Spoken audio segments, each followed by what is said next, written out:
Well, Mr. President, Madam Vice President, while the pandemic has sadly limited our usual hospitality, as others have mentioned, I'm very glad we still carry on some of our favorite inaugural traditions. It's my honor and privilege to help present these flags of our nation that were flown over today's event here at the Capitol. Now, I have to make one point of personal privilege on behalf of the Senate.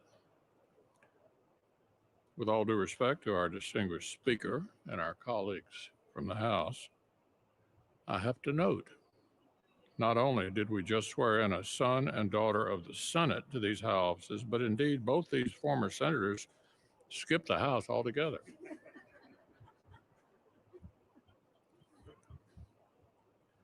The Star-Spangled Banner is our greatest symbol of our endurance of the American idea. It flies over this building on triumphant days and on tragic ones, over all factions and all parties. And today this flag flew over our former colleague's inauguration as the very first female Vice President of the United States. So to our very distinguished former colleague, Madam Vice President, please accept this flag with the highest compliments and congratulations of the United States Senate. Senator McConnell here, presenting flags that have flown over the Capitol today during the 59th inaugural ceremonies. Speaker Pelosi, let's The listen. distinguished leader of the Senate pointed out that he has hosted this lunch for members of the Senate who have become president and vice president.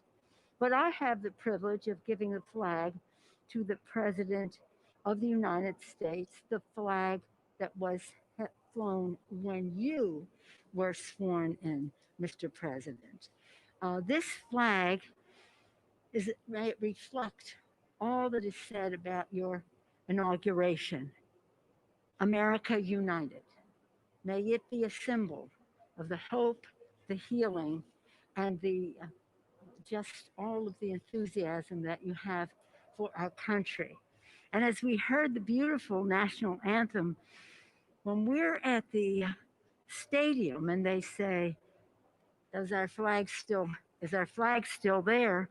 Then you say, play ball, right there, play ball. So we're going to get ready to play ball. We're ready to go with the inspiration of our flag flying.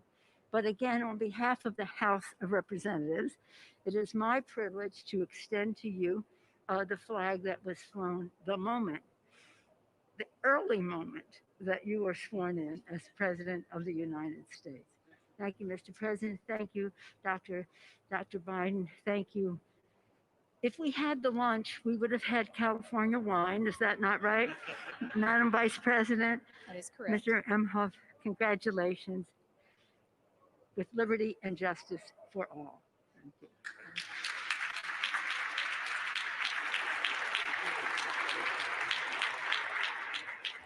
These gifts are presented by the JSIP on the behalf of the American people. We've just seen flags presented or flown over the Capitol today. And the next gift actually will be photo portraits of the president and vice president at the moment of their swearing in. And those photos had to be snapped. Oh, so quickly. Printed. Escorted over. Yeah, it was a real sprint. They have the mats all ready to go, and they just need to snap the photo in the moment and then get them printed and put the frames together. Right? It's a good picture, too. The Honorable President Kevin Biden, McCarthy. Vice President Harris, Dr. Biden, and Mr. Imhoff, on behalf of Republicans in Congress, congratulations. Very proud of you both. When President Washington was sworn in as the first president of the United States, only a handful of people saw the ceremony or heard the famous first inaugural address. Today, the inauguration is seen around the nation and indeed around the world. Yet the task facing the nation is no less momentous than it was in Washington's time. I listened to your speech today. You talked among the tension and division. Our task as leaders is to bind this nation's wounds and dedicate ourselves to the values of all Americans share together. With modern technology, just a few minutes ago, it captured in these pictures. History in the making for all the world to see. This picture should serve as a reminder of that task that we have before us. As a very proud son of California, it is my honor to present to a very proud daughter of California as well. Today, Vice President Harris made history, and all of America should celebrate that. But we should also remember that this is not the end, but just the beginning. As leaders, we are judged not by our words, but by our actions. So let's go forth from here together, accomplish great things for the American people. And every time you look at this photo, remember the beginning of the job we have to do. Congratulations.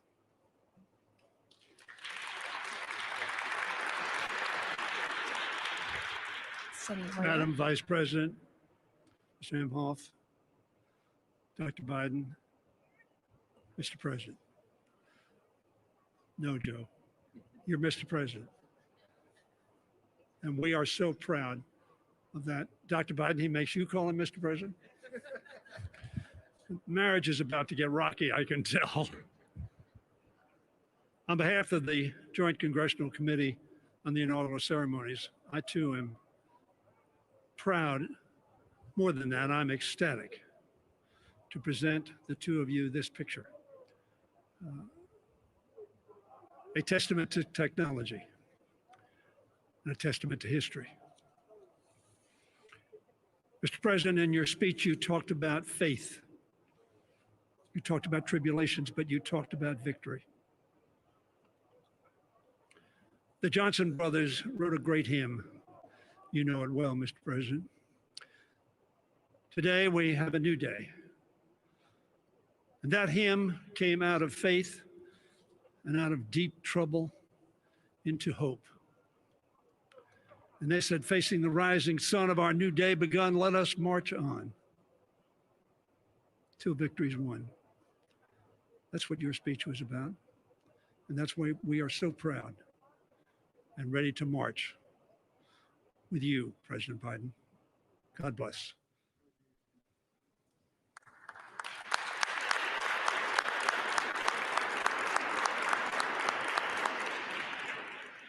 President Biden there checking out photo of him taking the oath of office just presented. They're both different.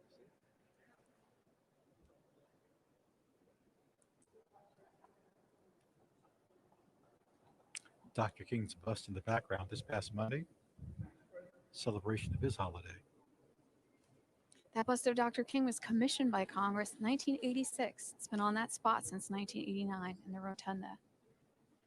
They're on the east side of the rotunda now. They're going to step through these east doors into the vestibule.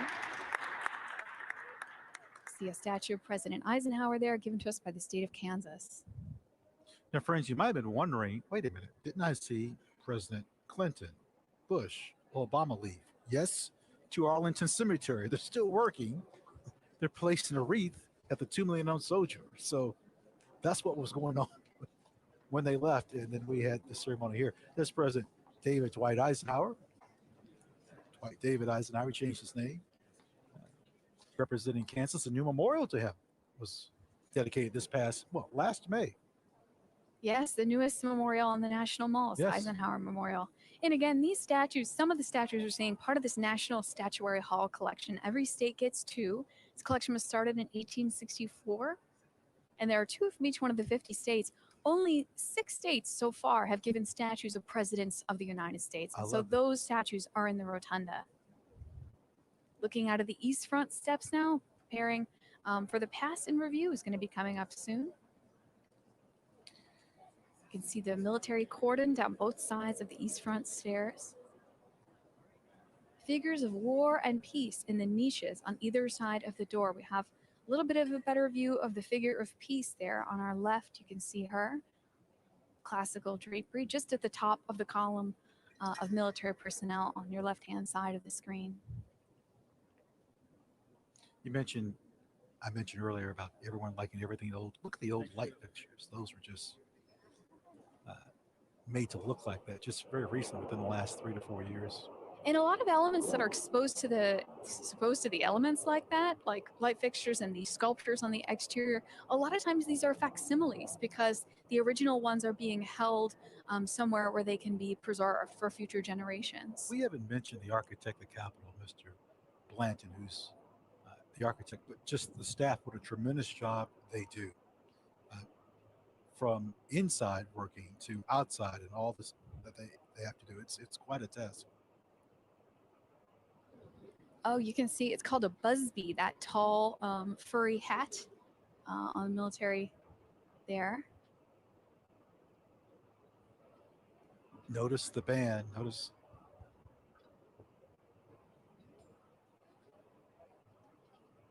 And everybody's lined up and preparing for the pass and review to be starting pretty soon. We do have a video about that coming up in a little bit.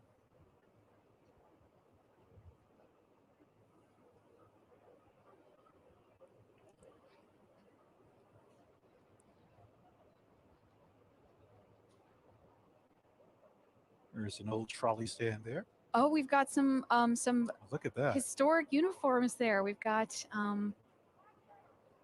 some Revolutionary War style fife and drum corps. So the coats that they're wearing, you can see those edges turned up. Those are called the facings. Those red edges that you see around the front edge of the coat. Traditionally, musicians will wear a different color. They will wear the inverse uniform of the main body of the military force, and that makes them identifiable because in times past, especially, people will be looking to the musicians for cues about movements, and also it marks them as non-combatants. So we tend to see very unusual and colorful uniforms on our military bands, such as the Marine Band we've seen today, Fife and Drum Corps that we just saw, and even the Herald Trumpets, U.S. Army Herald Trumpets.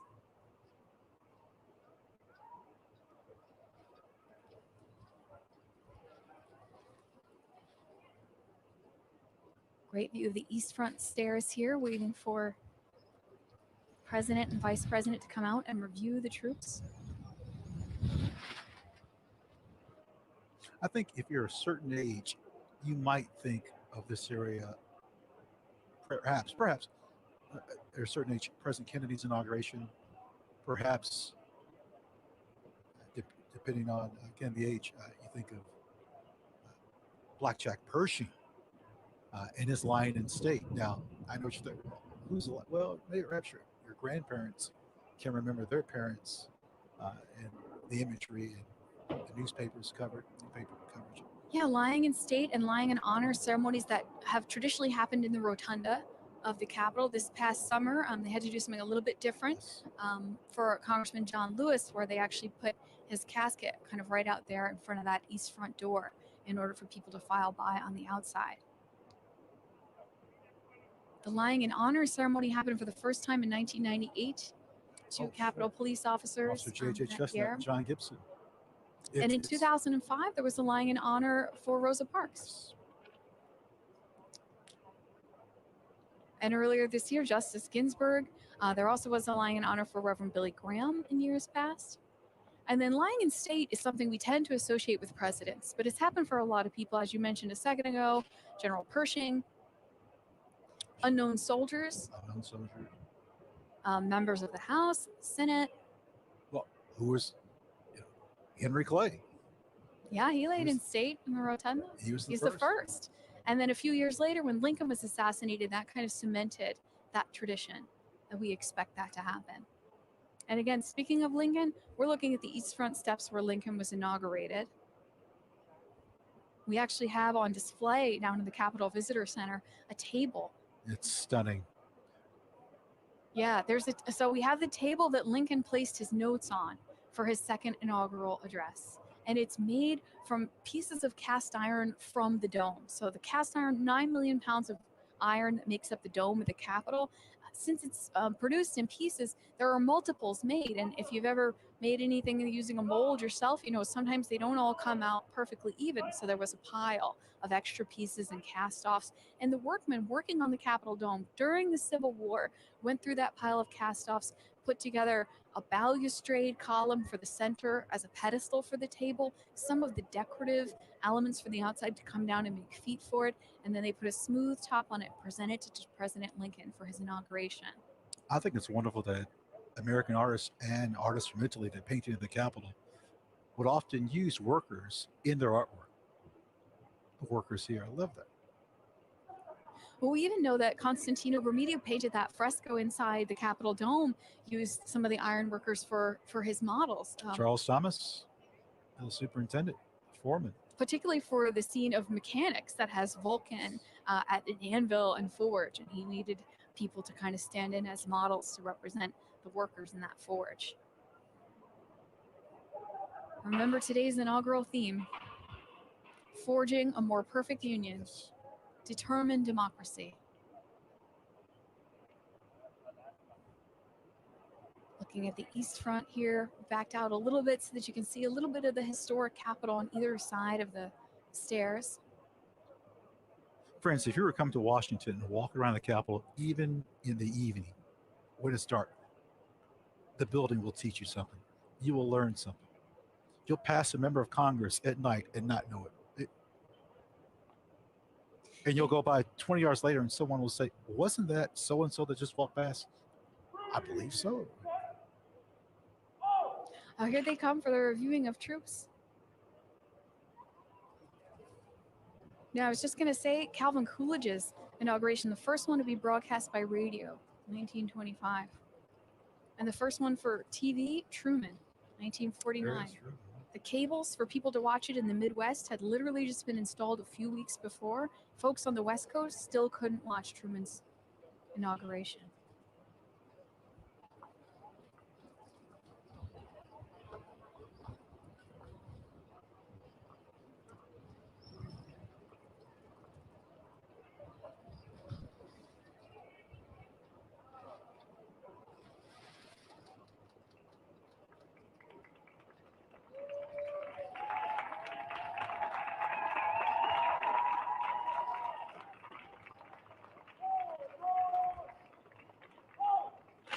Well, that'd be nice if we could hear some of the commands. That would be nice. Yes.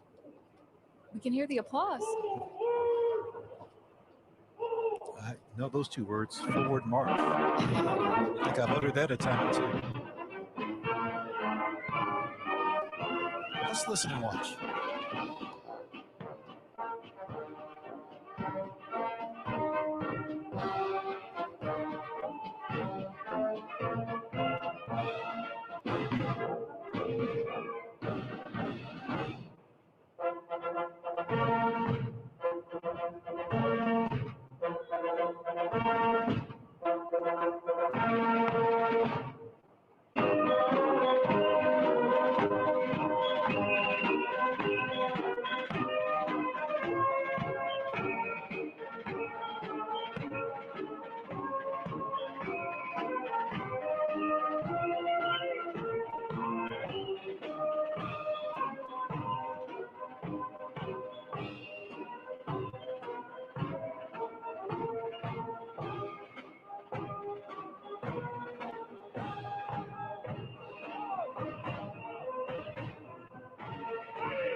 Janet, what if I were to tell you that in one day you would have a new job and change your place of residence in the same day?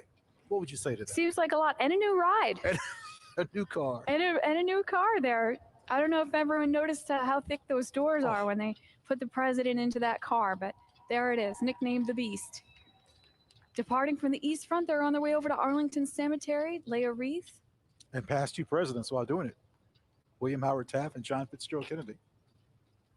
The vice president getting into the car there with the flags.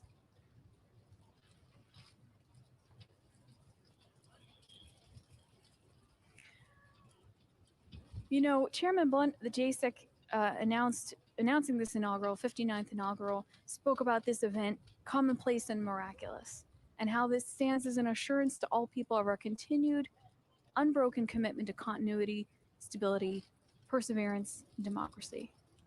We have a statue in the Visitor Center of Frederick Douglass. Yes. And on the base of it, a quote from one of his addresses: "If there is no struggle, there is no progress."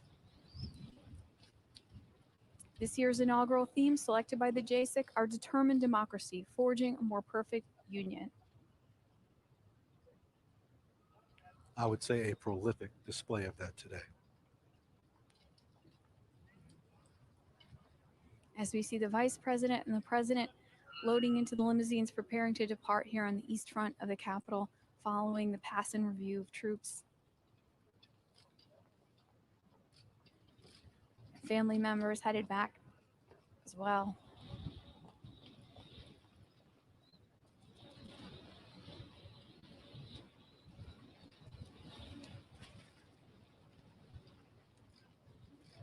You know, at times, I didn't sense a pandemic or a lot of security. At times, it seemed like, well, this is what I'm used to. But there were times in which I said, "Oh my!" Well, I I think see the difference. this 59th inaugural is familiar and it's also different. Oh. It's the least attended inaugural physically, but perhaps virtually, the most attended, perhaps. Yes, and we've been thinking about how, as the technology advances in our nation, these events can reach more and more people, right? You know, 1845, people heard about James K. Polk via telegraph getting inaugurated, his speech going out via telegraph. James Buchanan, 1857, the first to be photographed. You can actually see that on the website of our partners, Library of Congress. Photographed, and of course, those inaugurations here on the East Front that we're looking at through our cameras. And of course, broadcasts on the radio, broadcasts on the television, and now live streamed out over the internet. How about President Carter, who's not here to attend, but has seen? It's perhaps better in some cases that for him, given some infirmities, that he's able to witness this from the comfort of his own. Close up on the license plate there, it said 46. 46. Our 46th president inside that limousine, again nicknamed the Beast.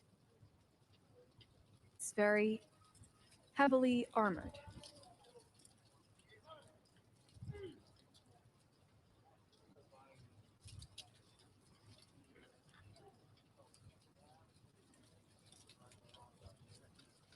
You know, McKinley's was the first inaugural to be filmed with sound recording, 1897. And if you can imagine, we've talked about how in the early years with Washington and Lincoln, people straining to hear the president's remarks, you know, and the sound amplification for the crowd doesn't happen until 1921. But in 1897, people were able to listen to the sound recording. But yet we hear about the good old days. Yeah, in 1949, Truman, where folks on the West Coast couldn't see it because the television cables weren't installed yet. One of those skylights there, that's the top of the Capitol Visitor Center. It's a gorgeous view. As we see the vice president's car going by there. Sorry, that's president's car going by there. Departing now for Arlington Cemetery. Here on the East Front Plaza, right above the Capitol Visitor Center. That big glass skylight you see there, the water feature around it, black granite from Clovis, California. These flagstones, the pavers that the cars are going over from South Dakota and Minnesota. stones selected. There are 17 different states represented in the stones of the Capitol. I was just guessing among, just as you were talking, I think there's probably 8 to 10, 17. 17 different states I learned represented. something today. Absolutely. There's some stone from Kentucky on the borders of the rotunda. Here in the Russell Senate office building, the Kennedy caucus room that we're stationed right outside, there's some black veined marble from New Jersey in there. It took the architects a full year to find it. A full year.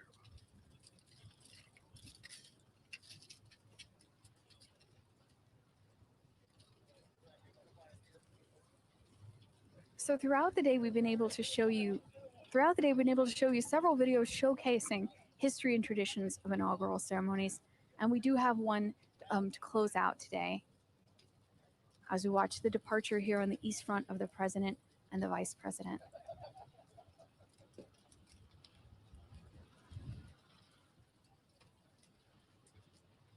can see the Cannon House office building in the background there.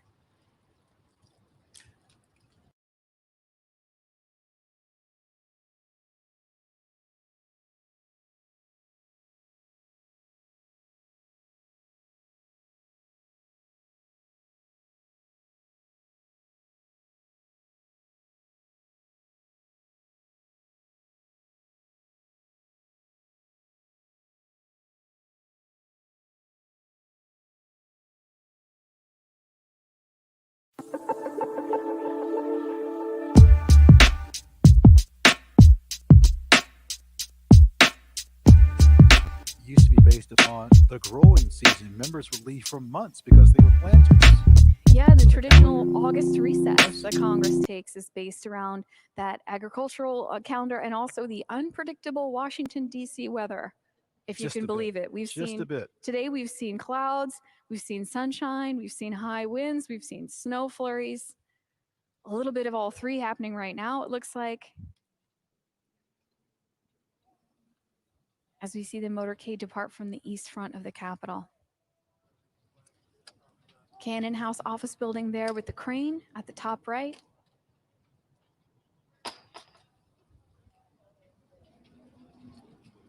I love it.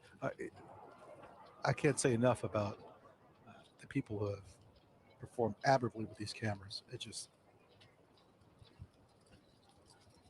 Yeah, so we see the cordon coming down off the east front steps here, and we have one last video to explore history and traditions of inaugurations.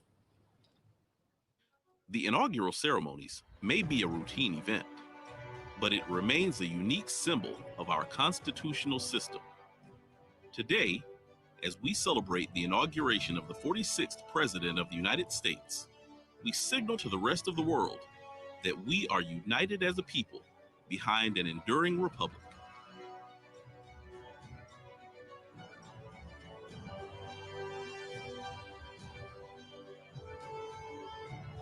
On behalf of the Joint Congressional Committee on Inaugural Ceremonies, thank you for joining us today for the 59th inaugural ceremonies. It's been a historic day. We hope to see you all back at the Capitol soon to take a tour with us or watch a session of Congress or attend one of the events.